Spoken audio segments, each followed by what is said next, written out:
Okay, what we've got here is we are inside Blender.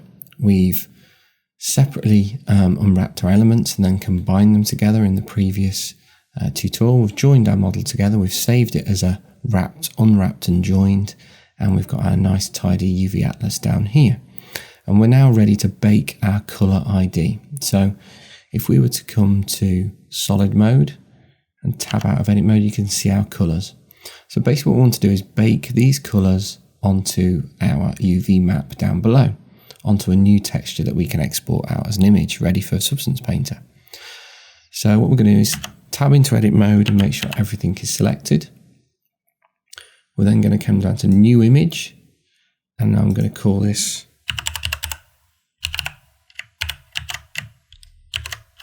color ID map. I'm going to do it as 2K, so I've already set up 2048 by 2048, and we're going to press OK.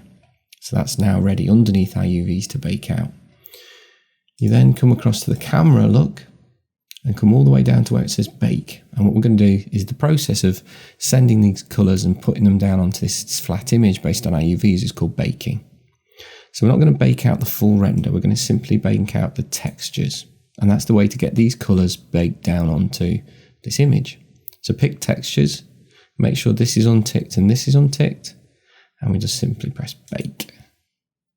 And what that does is then bake all our colors, if we deselect down here, onto our map. So that we're left with this here. So if you wanted to see that projected onto our model, we could just simply switch on textured solid and it'd be projecting that textured onto there. So all that's left to do now is we come down to this image, let's tab out of edit mode, and we go image, save as image. We're going to have no compression at all, zero compression. RGB, can do RGBA if we want to do. We'll stick with 8-bit because it's just a color ID. And we'll save it as color ID map, save it to where you can find it, save as image, and that is then ready to bring in as a color ID map inside Substance Painter when we import this same model. Now it's important now that we don't change any of the UVs or their UV layout because this is baked based on that UV layout.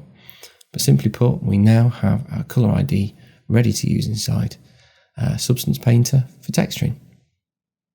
Thanks a lot.